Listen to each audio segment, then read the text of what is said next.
17 साल की लड़की है जिसे कि इस्लामाबाद में कत्ल कर दिया गया है गोली मारकर। तो उसका कसूर क्या था कि वो एक शख्स को पसंद करती थी, कोई शख्स उसे पसंद करता था, लेकिन उसने उसका प्रपोजल रिजेक्ट कर दिया और उसने उसे गोली मार दी।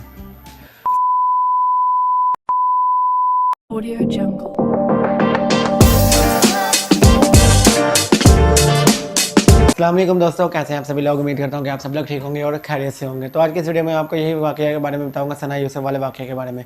इस वाक़े की मैं आपको एक्सप्लेनेशन नहीं करूँगा क्योंकि ये बहुत पुराना वाक़या हो चुका है और काफ़ी ज़्यादा मतलब कि इससे एक्सप्लेन हो चुका है, इस सबको पता चल गया था कि इसमें क्या है, क्या हुआ इस वाक़े के अंदर। तो एक लड़का था जिसका नाम था उमर हयात, जिस उर्फ काका से काका कहते थे इसका निकनेम। अगर कुछ बैकग्राउंड आवाज़ें आ रही हो तो उसे इग्नोर करना। तो इस वाक़े के बारे में आपको बताऊंगा। इस वाक़े का आपको सबको पता होगा, उमर हयात जो कि इसका जो इसे पसंद करता था, लेकिन इसने इसका प्रपोजल रिजेक्ट कर दिया और इसने उसे कत्ल कर दिया। हालांकि ये कत्ल कोई इसका हाल कोई कत्ल नहीं बनता। अगर आप किसी को पसंद करते हैं और वो आपको रिजेक्ट कर दे तो आप इसे कत्ल कर दें, ये कहीं पर भी साबित नहीं है, ना ही ये कोई कानून है। तो मेरा मेन मकसद जो है ना आज की इस वीडियो में वो ये है कि अगर आप कानून मतलब कि जो इस्लाम ने आपको कानून बनाया है शरीयत के, आप अगेंस्ट जाएंगे और ये जो ड्रामे वगैरह, ये जो गाने वगैरह, इनका आप पर इफेक्ट क्या होता है, ये मैं आज को आपको इस सारी वीडियो में बताऊंगा। मतलब आगे जाकर आपको समझ लग जाएगी।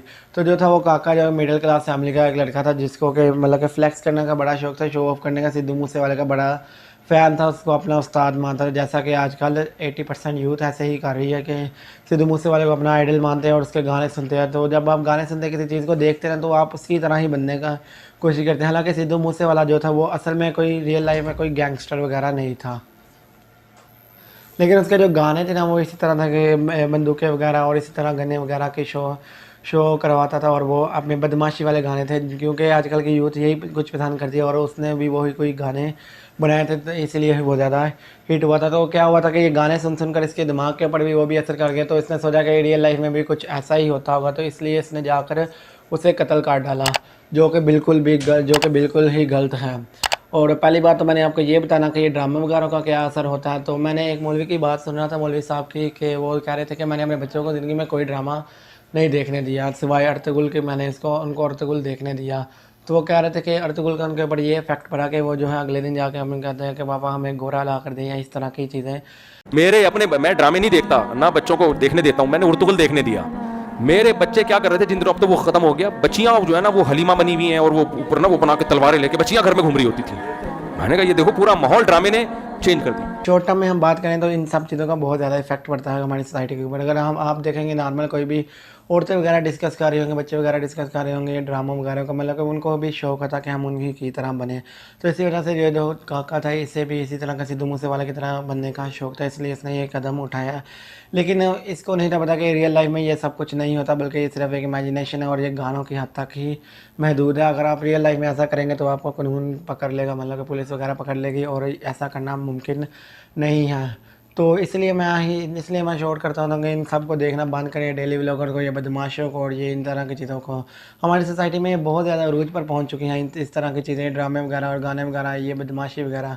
बहुत से यूट्यूबर्स ऐसे आ चुके हैं जो बदमाशी वगैरह करते रहते हैं और सिद्धू मूसेवाले को अपना आइडल मानते हैं। इस तरह के बहुत सारे यूट्यूबर्स हैं, आपको खुद को भी मालूम होगा, क्योंकि आप भी सोशल मीडिया जब इस्तेमाल करेंगे तो आपके हर दूसरी वीडियो इस तरह की आती है। तो आप इनका एक आसान तरीका है कि इन चीज़ों को ब्लॉक कर दें, तो फिर आप अच्छा कंटेंट फिर ही आपको मिलेगा। अदरवाइज़ आपको सोशल मीडिया पर अच्छा कंटेंट मिलना स्क्रॉलिंग के दौरान ऐसा मुमकिन नहीं है जब तक कि आप इन फजूल चीज़ों को ब्लॉक ना कर दें। और दूसरी मैं आपको बता रहा था कि इस्लामी शरीयत के बारे में अगेंस्ट जो करना था, तो उसका मतलब ये था कि अगर ये लड़के पाकिस्तान में अगर शरीयत नाफिज होना तो ये ऐसे मसले वैसे ही जड़ से ही ख़त्म हो रहे हैं, क्योंकि आधे से ज़्यादा ये गैरत के नाम पर कत्ल कर दी जाती हैं औरतें, और दूसरा इसी तरह आशिकी माशकी में इसी तरह से कत्ल हो जाती हैं। तो शरीयत के किस हिसाब से मैं कह रहा था, अगर ये लड़की जो है वो पर्दा करती, मतलब कि अपने आप को ढक के रखती, मतलब अपने आप को शो ना करती, तो कोई भी इसकी तरफ अट्रैक्ट ना होता, कोई भी इसकी तरफ जाता ना, क्योंकि किसी को इसके बारे में पता ही नहीं था ना।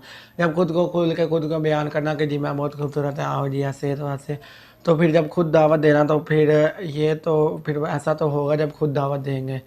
तो मैं ये नहीं कह रहा कि इसको कत्ल करके बहुत अच्छी बात है, मैं खुद इसकी मजम्मत करता हूँ, ये बहुत बुरी बात है, क्योंकि एक इंसानियत का कत्ल मतलब कि एक इंसान का कत्ल मतलब कि पूरी इंसानियत का कत्ल होता है। चाहे वो अब बेकसूर, चाहे वो कोई भी मतलब कि लिबरल हो या कोई भी गैर मुस्लिम ही क्यों ना हो, इंसान का कत्ल पूरी इंसानियत का ही कत्ल होता है। ना ही मैं इसकी मौत पर बहुत ज़्यादा अफसोस इसके तरफ कर रहा हूँ, क्योंकि ये भी लिबरल थी और जिसने इसको कत्ल किया वो भी लिबरल टाइप है, मतलब कि जिससे जिसका ज़्यादा कोई इस्लाम वगैरह से वास्ता ना हो।